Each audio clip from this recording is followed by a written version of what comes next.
America అధ్యక్షుడు Donald Trump మరియు Russia అధ్యక్షుడు వ్లాదిమిర్ పుతిన్ మధ్య అలాస్కాలో జరిగిన సమావేశం అంతర్జాతీయ రాజకీయాల్లో కీలకమైన అంశంగా నిలిచినప్పటికీ సోషల్ మీడియాలో మాత్రం ఈ భేటీ చుట్టూ ఊహాగానాలు విపరీతంగా వ్యాపిస్తున్నాయి.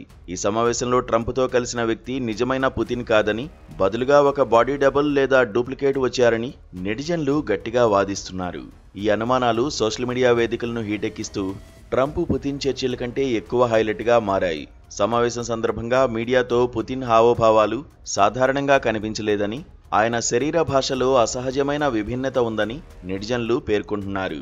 ముఖ్యంగా పుతిన్ స్టిఫ్గా నిలబడ్డం, ముఖ కవళికల్లో అసాధారణ మార్పులు, సాధారణ సమయాల్లో కనిపించే ఆత్మవిశ్వాసం లేకపోవడం వంటి అంశాలు ఈ వాదనలకు ఆజ్యం పోస్తున్నాయి.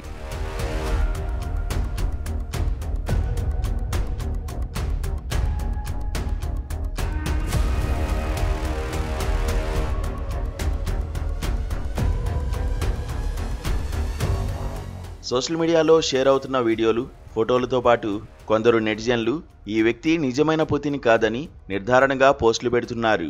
ఇది నిజమైన పుతిన్ కాదని, బాడీ డబుల్ అంటూ విశ్లేషణలు, సరదా మీమ్స్తో సోషల్ మీడియా రసవత్తరంగా మారింది. గతంలోనూ పుతిన్ బాడీ డబుల్ను ఉపయోగించారనే ఊహాగానాలు వచ్చిన సందర్భాలు ఉన్నాయి. రష్యా అధ్యక్షుడి ఆరోగ్యం, వయసు, భద్రతా కారణాలతో ఇలాంటి ప్రత్యామ్నాయాలను రష్యా వినియోగిస్తుందని కొన్ని అనధికారిక వార్తలు సూచించాయి. ఈ నేపథ్యంలో అలాస్కా సమావేశంలో కనిపించిన వ్యక్తి నిజంగా పుతిన్ కాదని నమ్మేందుకు నెటిజన్లు ఈ పాత వాదనలను మళ్లీ తెరపైకి తెస్తున్నారు.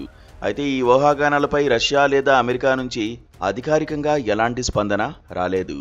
రెండు దేశాల అధికార వర్గాలు ఈ సమావేశం అంతర్జాతీయ సంబంధాలపై చూపే ప్రభావంపైనే దృష్టి సారించాయి. ట్రంప్ పుతిన్ భేటీ అంతర్జాతీయ రాజకీయాల్లో ఒక మైలురాయిగా భావించబోతున్నప్పటికీ సోషల్ మీడియా ఈ సమావేశాన్ని ఒక సంచలనాత్మక కోణంలో చర్చిస్తోంది.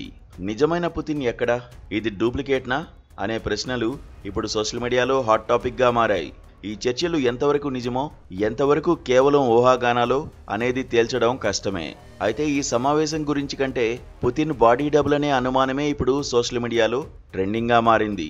ఈ హడావుడి ఎంతకాలం కొనసాగుతుంది, లేదా దీనిపై అధికారిక స్పష్టత వస్తుందా అనేది చూడాల్సి ఉంది.